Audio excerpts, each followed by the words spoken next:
नमस्कार, संसद टीवी में आपका स्वागत है। सुबह के 10 बज गए हैं और मैं प्रतिबिंब शर्मा हाजिर हूं अभी तक के तमाम अपडेट्स के साथ। अपडेटेड 10 में सबसे पहले नजर डाल लेते हैं आज के बड़े अपडेट्स पर। प्रधानमंत्री नरेंद्र मोदी की सऊदी अरब के क्राउन प्रिंस मोहम्मद बिन सलमान के साथ द्विपक्षीय बैठक आज। दोनों रणनीतिक साझेदारी परिषद की पहली बैठक की करेंगे सह अध्यक्षता।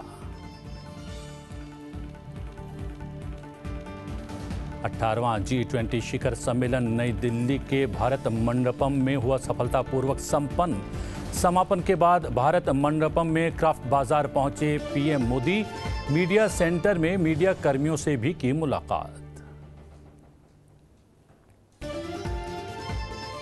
G20 के सफल आयोजन के लिए IMF के प्रबंध निदेशक क्रिस्टालिना जॉर्जीवा सहित कई हस्तियों ने दी बधाई।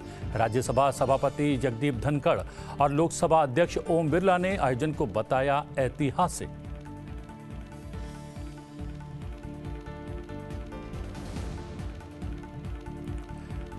अमेरिकी राष्ट्रपति जो बाइडेन ने कहा, G20 की सफलता ने दिखाया अहम मुद्दों का हल निकालने में सक्षम है समूह।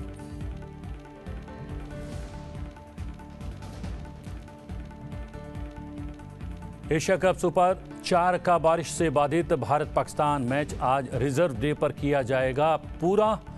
टॉस हारकर बल्लेबाजी के लिए आमंत्रित भारत ने रोहित और गिल के अर्धशतकों की बदौलत 24 ओवर 1 बॉल में 2 विकेट के नुकसान पर बनाए 147 रन।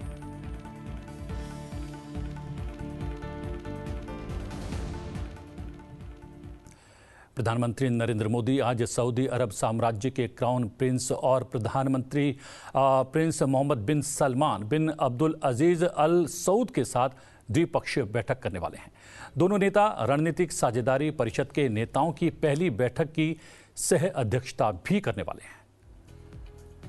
ये रणनीतिक साझेदारी परिषद की 2 मंत्री स्तरीय समितियों के तहत हुई प्रगति की समीक्षा करेंगे। दोनों समिति हैं राजनीतिक सुरक्षा, सामाजिक और सांस्कृतिक सहयोग पर समिति और अर्थव्यवस्था और निवेश सहयोग समिति। दोनों नेता आपसी हित के क्षेत्रीय और अंतर्राष्ट्रीय मुद्दों पर चर्चा करेंगे। 11 बजे हैदराबाद हाउस में होने वाली इस बैठक से पहले सुबह करीब 10 बजे राष्ट्रपति भवन में सऊदी अरब साम्राज्य के क्राउन प्रिंस का औपचारिक स्वागत किया जाएगा। बता दें कि प्रधानमंत्री नरेंद्र मोदी के निमंत्रण पर सऊदी अरब के क्राउन प्रिंस 9 से 11 सितंबर तक भारत की यात्रा पर हैं। इससे पहले उन्होंने फरवरी 2019 में भी भारत की यात्रा की थी और ये उनकी दूसरी यात्रा है।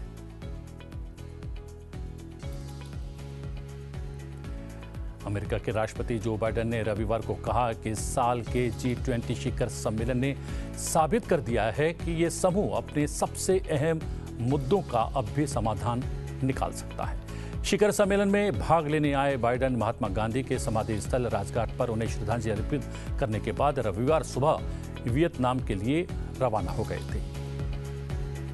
जो बाइडेन ने कहा सोशल मीडिया मंच एक्स पर एक पोस्ट के द्वारा कि जब वैश्विक अर्थव्यवस्था जलवायु संकट, नाजुक स्थिति और संघर्ष से जूझ रही है, ऐसे समय में इस साल के शिखर सम्मेलन ने साबित कर दिया कि G20 अब भी हमारे सबसे महत्वपूर्ण मुद्दों का समाधान निकाल सकता है।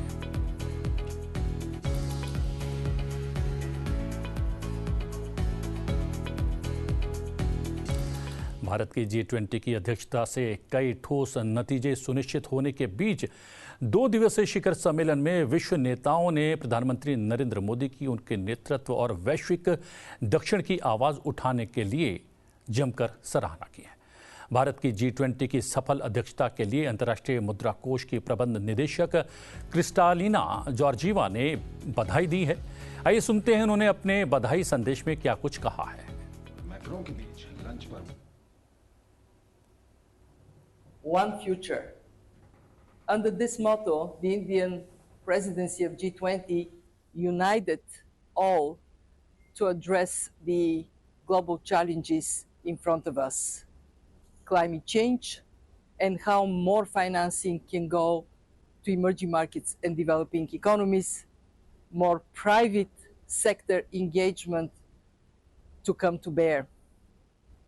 Debt sustainability, with debt levels going so high, India together with us, the IMF and the World Bank, created the Global Sovereign Debt Roundtable, bringing traditional new creditors, private sector, and the debtor countries to find solutions for faster resolution of debt problems.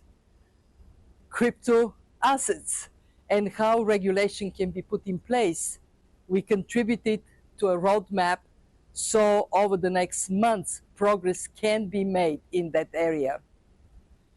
Digitalization, India leads on the most important transformational force today. We also saw India genuinely bringing more the voice of developing countries to the table. The African Union is now a member of G20. And India supported the multilateral development banks to come closer together, get more capacity to serve their members, and also us, the IMF, to expand our capacity to lend to vulnerable emerging market economies, and in particular to low-income countries. We take this discussion forward in our annual meetings. Today, I want to say bravo to India. Namaste. Bharat की अध्यक्षता में G20 की सफलता के बाद भारत के G20 Sherpa Amitabh Kant ने विभिन्न देशों के शेरपाओं का धन्यवाद दिया है। उन्होंने सोशल मीडिया पर लिखा कि हमें भू राजनीतिक मुद्दों को सुलझाने और आम सहमति पर पहुंचने में मदद करने वाले सभी शेरपाओं का धन्यवाद। उन्होंने कुछ फोटो भी साझा किए, जिसमें से एक में ब्राज़ील के मैरिसियो, इंडोनेशिया के डेजानी और दक्षिण अफ्रीका के ज़ेन नज़र आ रहे हैं। G20 शेरपा अमिताभ कांत ने अपनी टीम में से G20 के संयुक्त सचिव नागराज नायडू और भारतीय राजनयिक इनम गंभीर को भी सफलता का श्रेय दिया है।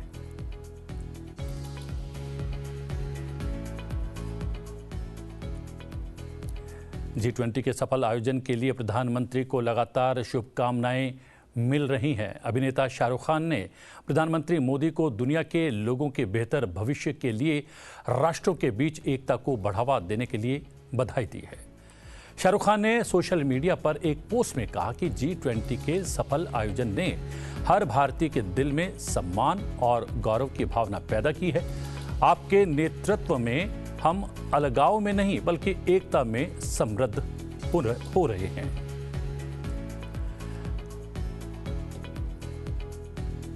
अभिनेता अक्षय कुमार ने भी प्रधानमंत्री को बधाई दी है। उन्होंने एक्स पर लिखा, ऐतिहासिक G20 समिट को मनाने का ये कितना शानदार तरीका है।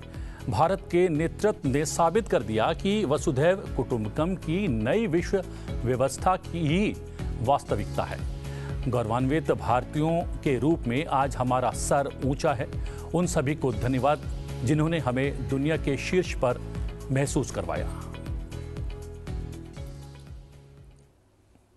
हम आपको बता दें कि भारत ने नई दिल्ली में आयोजित समूह के वार्षिक शिखर सम्मेलन के समापन समारोह में औपचारिक रूप से ब्राजील को G20 की अध्यक्षता सौंप दी है। प्रधानमंत्री नरेंद्र मोदी ने ब्राजील के राष्ट्रपति लुइज इनासियो लुला दा सिल्वा को राष्ट्रपति पद की औपचारिक जिम्मेदारी सौंपकर परिवर्तन पूरा किया। प्रधानमंत्री ने ट्रोइका भावना में विश्वास व्यक्त किया।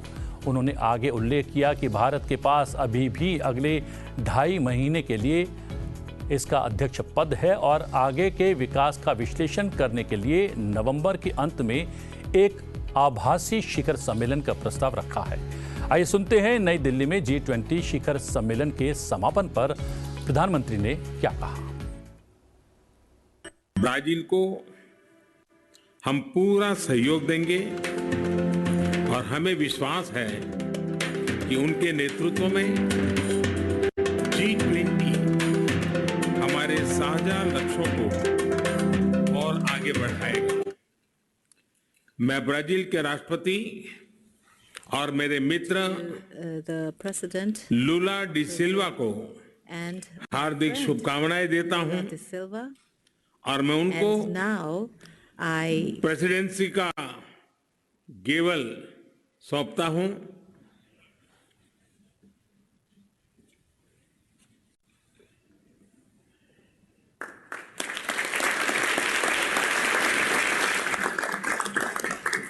Your Highnesses, Excellencies, जैसा आप सब जानते हैं, भारत के पास नवंबर तक G20 प्रेसिडेंसी की भी जिम्मेदारी है। अभी 2.5 महीने बाकी हैं। इन 2 दिनों में आप सभी ने अनेक बातें यहां रखी हैं, सुझाव दिए हैं, बहुत सारे प्रस्ताव रखे हैं। हमारी ये जिम्मेदारी है कि जो सुझाव आए हैं उनको भी एक बार में गति कैसे लाई जा सकती है। मेरा प्रस्ताव है कि हम नवंबर के अंत में G20 का एक वर्चुअल सेशन और रखें। उस सेशन में हम इस समिट के दौरान तय विषयों की समीक्षा कर सकते हैं। इन सब की डिटेल्स हमारी टीम आप सभी के साथ शेयर करेगी। मैं उम्मीद करता हूं कि आप सब इससे जुड़ेंगे।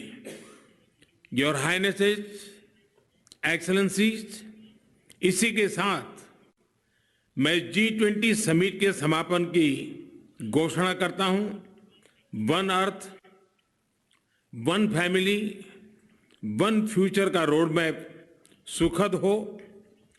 स्वस्ति अस्तु विश्वस्य, यानी संपूर्ण विश्व में आशा और शांति का संचार हो।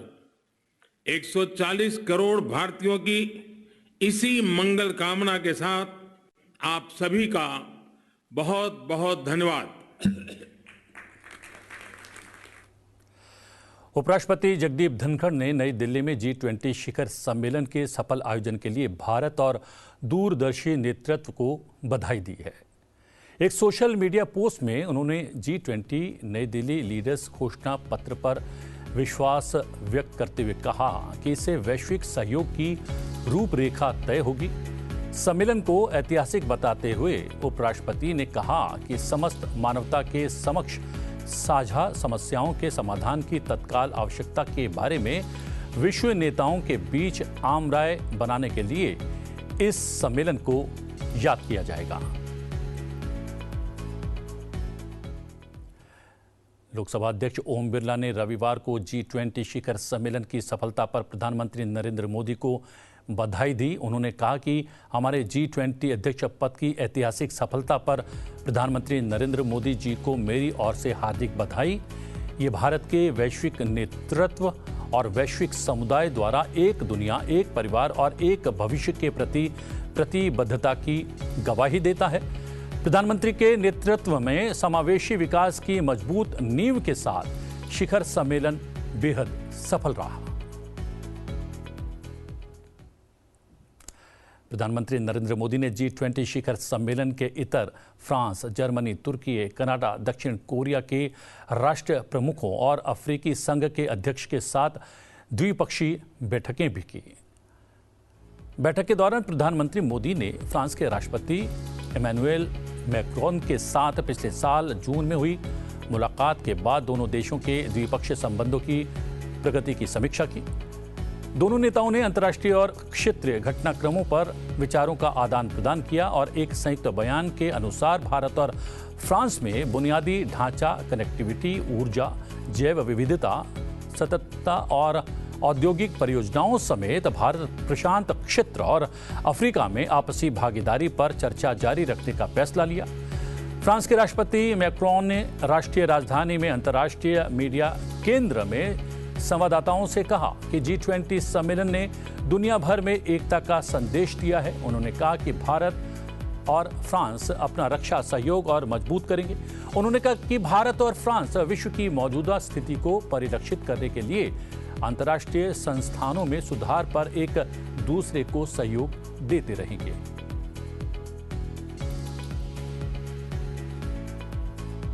प्रधानमंत्री नरेंद्र मोदी ने तुर्की के राष्ट्रपति रिसेप तैयप एर्दोगन के साथ बैठक की। संवाददाताओं से बात करते हुए तुर्की के राष्ट्रपति ने कहा कि भारत ने एक पृथ्वी, एक परिवार और एक भविष्य के विचार पर सफलतापूर्वक G20 का संचालन किया है।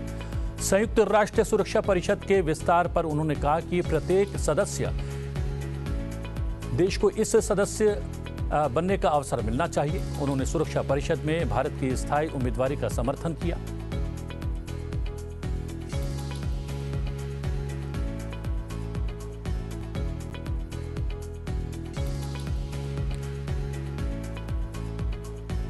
कोमोरोस और अफ्रीकी संघ के अध्यक्ष अजाली असौमनी ने प्रधानमंत्री नरेंद्र मोदी को अफ्रीकी संघ को G20 का स्थायी सदस्य बनाने के लिए धन्यवाद दिया। दोनों नेताओं ने व्यापार, निवेश और नौवहन जैसे क्षेत्रों में भारत और कोमोरोस के संबंधों को आगे बढ़ाने पर चर्चा की। प्रधानमंत्री नरेंद्र मोदी ने कनाडा के प्रधानमंत्री जस्टिन ट्रूडो के साथ द्विपक्षीय वार्ता की। दोनों नेताओं ने विभिन्न क्षेत्रों में भारत और कनाडा के सहयोग पर विस्तृत चर्चा की। बाद में कनाडा के प्रधानमंत्री ने संवाददाताओं से कहा कि भारत दुनिया में महत्वपूर्ण अर्थव्यवस्था है और कनाडा का बड़ा भागीदार भी है। जर्मनी के चांसलर ओलाफ शोल्ज के साथ द्विपक्षीय वार्ता में प्रधानमंत्री नरेंद्र मोदी ने G20 शिखर सम्मेलन में भाग लेने के लिए उनका आभार व्यक्त किया। शोल्ज ने कहा कि भारत और जर्मनी स्वच्छ ऊर्जा, नवाचार और पृथ्वी को बेहतर ग्रह बनाने के लिए मिलकर काम करना जारी रख सकते हैं। प्रधानमंत्री मोदी ने इसके अतिरिक्त दक्षिण कोरिया के राष्ट्रपति यून सुक येओल के साथ बैठक की।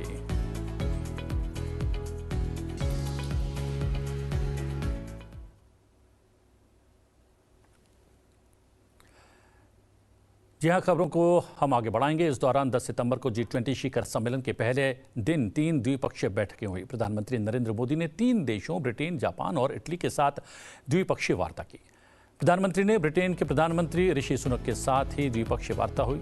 इसके साथ ही प्रधानमंत्री नरेंद्र मोदी ने जापान के प्रधानमंत्री फूमियो किशिदा और इटली की प्रधानमंत्री जॉर्जिया मेलोनी के साथ द्विपक्षीय बैठक की, जिसमें दोनों देशों के बीच आपसी संबंधों को मजबूत करने को लेकर सार्थक चर्चा हुई।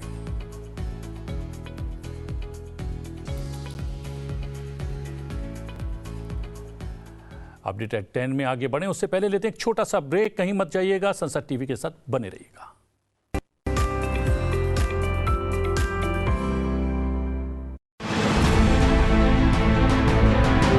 भारत का स्वर्णिम युग, तीसरी सबसे बड़ी अर्थव्यवस्था बनने की ओर बढ़ते कदम, दुनिया में सबसे तेजी से बढ़ती औद्योगिक शक्ति, विनिर्माण क्षेत्र में पसंदीदा देश भारत।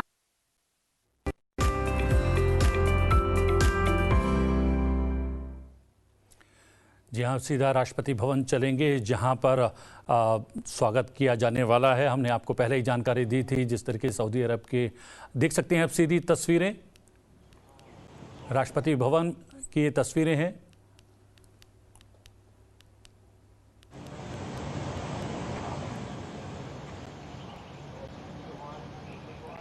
प्रधानमंत्री नरेंद्र मोदी वहां पर मौजूद हैं, राष्ट्रपति मौजूद हैं। सऊदी अरब के क्राउन प्रिंस मोहम्मद बिन सलमान के साथ द्विपक्षीय बैठक से पहले राष्ट्रपति भवन में अधिकृत रूप से स्वागत किया जा रहा है सऊदी अरब के क्राउन प्रिंस मोहम्मद बिन सलमान का।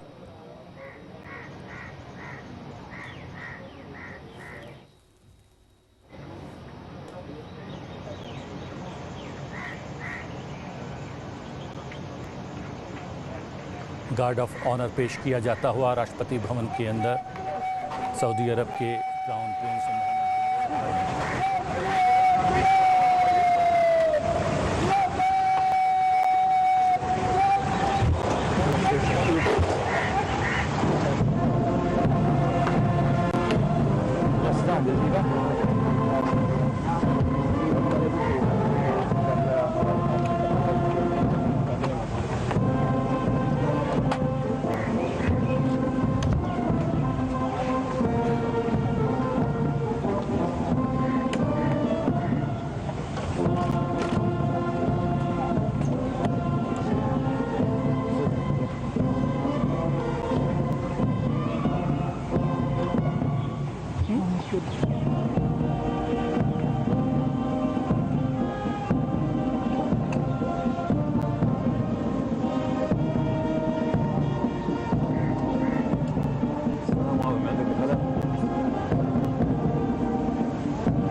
भाई आगे थोड़ा सा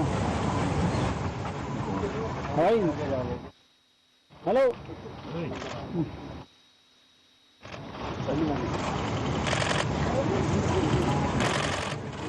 अब आपको बता दें कि प्रधानमंत्री नरेंद्र मोदी के निमंत्रण पर सऊदी अरब के क्राउन प्रिंस 9 तारीख से भारत की यात्रा पर हैं।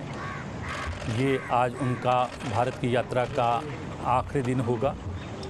हम आपको ये भी बता दें कि इससे पहले उन्होंने फरवरी 2019 में भारत की यात्रा की थी और ये उनकी दूसरी यात्रा है।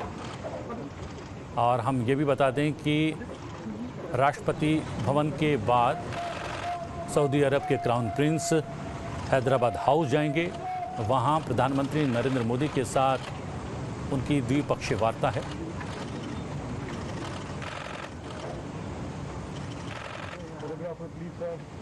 बता दें कि रणनीतिक साझेदारी परिषद की 2 मंत्री स्तरीय समितियों के तहत हुई प्रगति की समीक्षा ली जाएगी इस द्विपक्षीय वार्ता में। ये दोनों समितियों की अगर बात करें तो ये राजनीतिक, सुरक्षा, सामाजिक और सांस्कृतिक सहयोग पर एक समिति है और दूसरी समिति अर्थव्यवस्था और निवेश सहयोग समिति है। दोनों नेता आपसी हित के क्षेत्रीय और अंतर्राष्ट्रीय मुद्दों पर कुछ देर पश्चात 11 बजे हैदराबाद हाउस में एक बैठक करने वाले हैं। इससे पहले आप देख सकते हैं राष्ट्रपति भवन में सऊदी अरब साम्राज्य के क्राउन प्रिंस का औपचारिक रूप से स्वागत किया जा रहा है।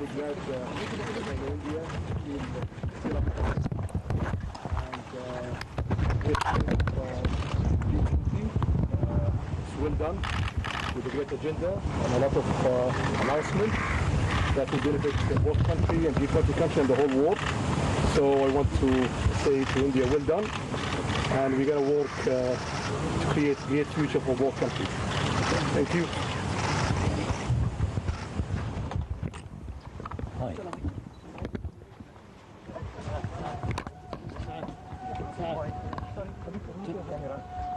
निकलने दो भाई, तो फंस गए यार, फंस गए यार।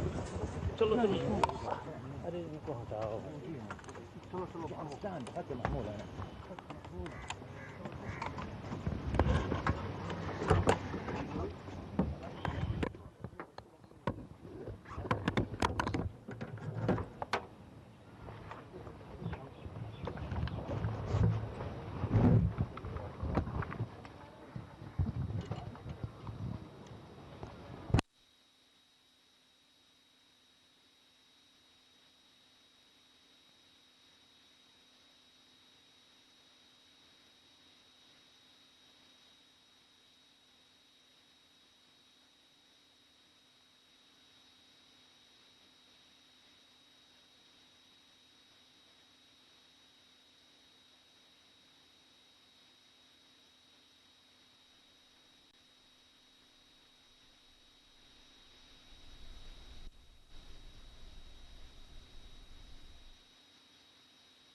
सऊदी अरब के क्राउन प्रिंस यहां से हैदराबाद हाउस जाएंगे। वहां पर प्रधानमंत्री नरेंद्र मोदी के साथ उनकी द्विपक्षीय वार्ता होने वाली है। हम आपको बता दें कि भारत में G20 शिखर सम्मेलन के सफल आयोजन के बाद प्रधानमंत्री नरेंद्र मोदी प्रगति मैदान के क्राफ्ट बाजार और इंटरनेशनल मीडिया सेंटर पहुंचे। प्रधानमंत्री ने क्राफ्ट बाजार में कलाकारों से बातचीत की और अंतर्राष्ट्रीय मीडिया केंद्र में मीडिया कर्मियों से भी मुलाकात की। G20 महाकुंभ की कवरेज के लिए उनको धन्यवाद दिया। चलते चलते आपको दिखाते हैं इसकी झलक। मुझे दीजिए आगे, लेकिन देखते रहिए संसद टीवी। नमस्कार।